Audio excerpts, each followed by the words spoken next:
Hello, everyone, and welcome to a new episode of Life Stories Sold with Love by She's Mom. Today is my pleasure to introduce to you our new guest, Vazitari.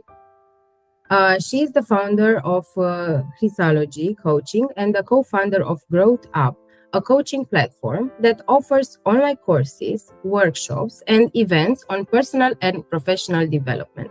Thank you, Chrisa, for taking the time to have this podcast with us and to make your life story heard. Thank you very much, Adre, for having me. Our pleasure. In order for our listeners to get to know you better, can you tell us a little bit about yourself? Absolutely. So, who am I? I come from a Greek island called Crete, and I've been living in Brussels for the past 9 years. Prior to that, I lived shortly in the Netherlands, up in the north, called Friesland. In general, I'm a very curious person, quite restless, and I do love trying and exploring new things since I was a child. I think that can pretty much summarize a little bit in a nutshell who am I. Okay, thank you very much. It's good to get to know you better. Um, can you tell me if there was a significant relationship with someone that influenced your direction in life? Hmm. It's very interesting and difficult question. It's actually hard to say one person because I don't really think that would be entirely true. And I'm a person who can actually absorb and take something from every contact. So what I can say is definitely my parents. They are both in different ways affected me in my life. So my mom is a very dynamic and feisty entrepreneur who creates whatever she puts in mind. And actually my father is this like inspiring dreamer who just enables you to do whatever you want. And I think sometimes like in these kind of questions we forget to share also the people that maybe in a negative way affected us, but it turned our life like a little bit more interesting. So if I have to be completely sincere, I can definitely say that it was a pivotal role what my previous boss had in my life, which actually led me to the career that I have right now.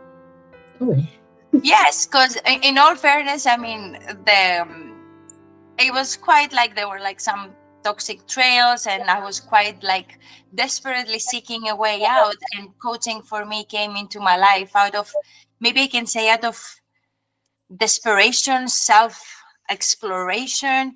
And so influence can come actually from everywhere if we're just being open.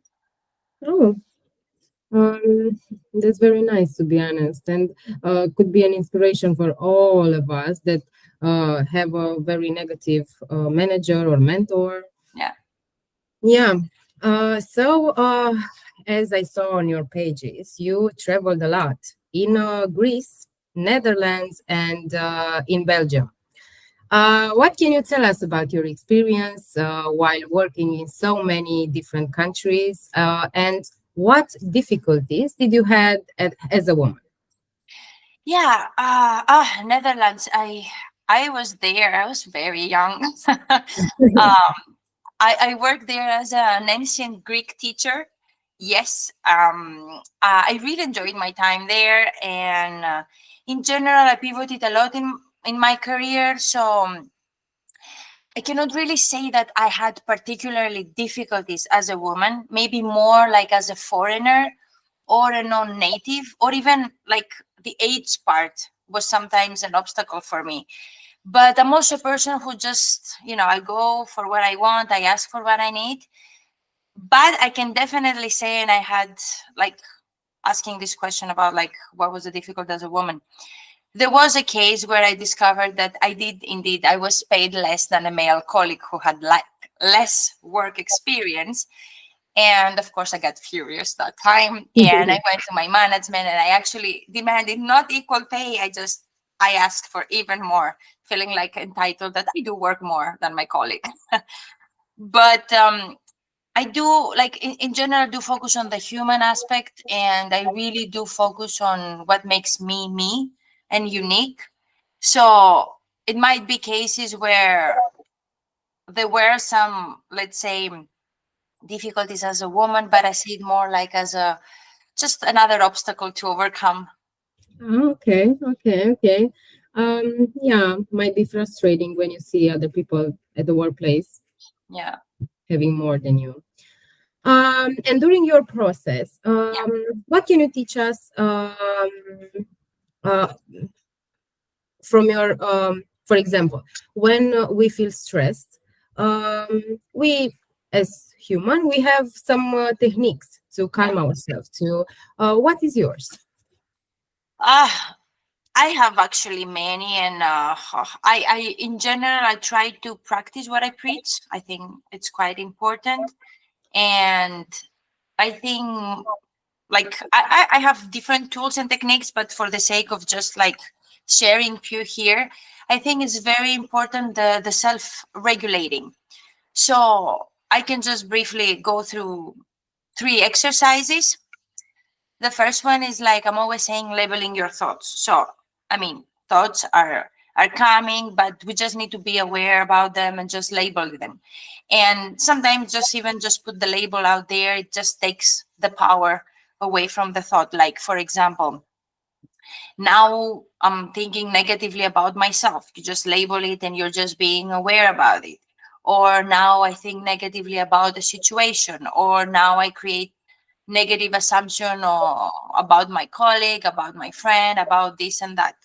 I had a mentor who was just telling me like thoughts are passing by, it's like a traffic light, but you don't need to open the door and welcome them for tea.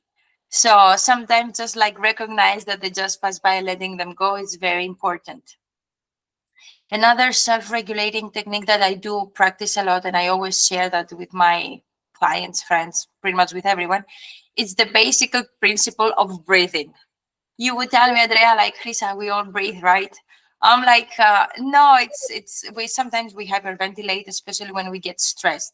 So the simple way of just like breathing and counting to four, hold your breath for four, and then slowly exhale four, and hold again for four. It's called this box breathing, and it really really help your system to just like breathe properly, to a little bit get oxygenate in your brain, and then just calm down a little bit your emotions. I mean, problems are still there, but sometimes just like breathing and get some oxygen in the brain, it just help us to go through the problems easier. Okay, okay. And yes, and the last quick tip that I do try to practice also, it's understand your stress. Sometimes just because we call it like I have stress and anxiety, we just don't want to deal with it. But sometimes diving deeper, um, it's important. And there's always two ways to tackle. There's always an action to be taken, or there is a fact and we just need to let it go. So for example, let's say you have a presentation. Causes of stress could be like, will I be good in the presentation? Will people like my presentation? And will I have any technological problems? So in these cases, there are actions to be taken to ensure that you are prepared, rehearsed, to do the checks of the technology prior to your meeting. And of course, maybe it's like, there are some things that are out of your control, and that is the fact sometimes we don't really let go of things out of our control. We like to be a little bit control freaks, all of us. So diving deep into your stress, I think, is sometimes important just to understand what is missing. Okay. That's a good tip. Thank you very much. I know about the box breathing, Yeah. but I try to meditate sometimes with Mhm. this technique. Is it a type of meditation? This Exactly. breathing? Exactly. We all meditate differently, but I think like just focusing on your breathing, on your senses, and just it doesn't need to be something lengthy. It just can be like, as I'm saying, three times to inhale and to do this box breathing three times is good enough. It's good enough to self center yourself. Okay. Thank you so much. And you said that you work with people. You are a people person. What is a common myth about your job? Huh. I can put it in two words: career clarity. Like I think many times confusions, even burnout, even lack of interest, it comes because we are not very clear or on what we want and where we want to go. So I think like having clarity on your path, on what is important for you in your life, what are you passionate about, what do you need right now, is really important. We forget to reflect. And just because we wanted something in the past, we think we still want the same thing. Needs are changing, so we need to be a little bit adaptable to that and to give ourselves permission to change our mind and a little bit time to just check with yourself. Hey, Chrisa, how do you feel today? What do you want to do? How is life going? What do you want to focus for this, like, day, week, month? Okay, that's interesting. And how do you, I don't know, you focus on your personal life and your work life? Where is the balance? How do you find balance? Huh. How do I find balance? I love what I do, so sometimes it takes a little bit more time. But I think it's very clear to me, like checking with myself how I feel. Like I just came back from a very quite lengthy holidays where I was just planning to work a little bit, but then I felt like, just I needed to shut down a little bit and to take time off. So I allow myself to do that. Of course, I came back and I had to catch up with all of the things that I needed to catch up, but still, like, I take I take a deep breath, and then I'm just focusing what is important for me. Where do I need to focus? Sometimes not everything is urgent and equally important. And I do that. And then I just try to disconnect. I have like a time in the day, whether it's like midday or in the evening, where I just do the things that I love doing, meeting friends, family, and such. Okay. Um, my not my last question, but can you share with us your top three book recommendation for our audience? That's hard because it's book, it's yeah. But what I can say is in a very generic, practical aspect of books that I think they were very helpful for me the moment that I read them. It's The Power of Now. Okay. It's The Atomic Habits.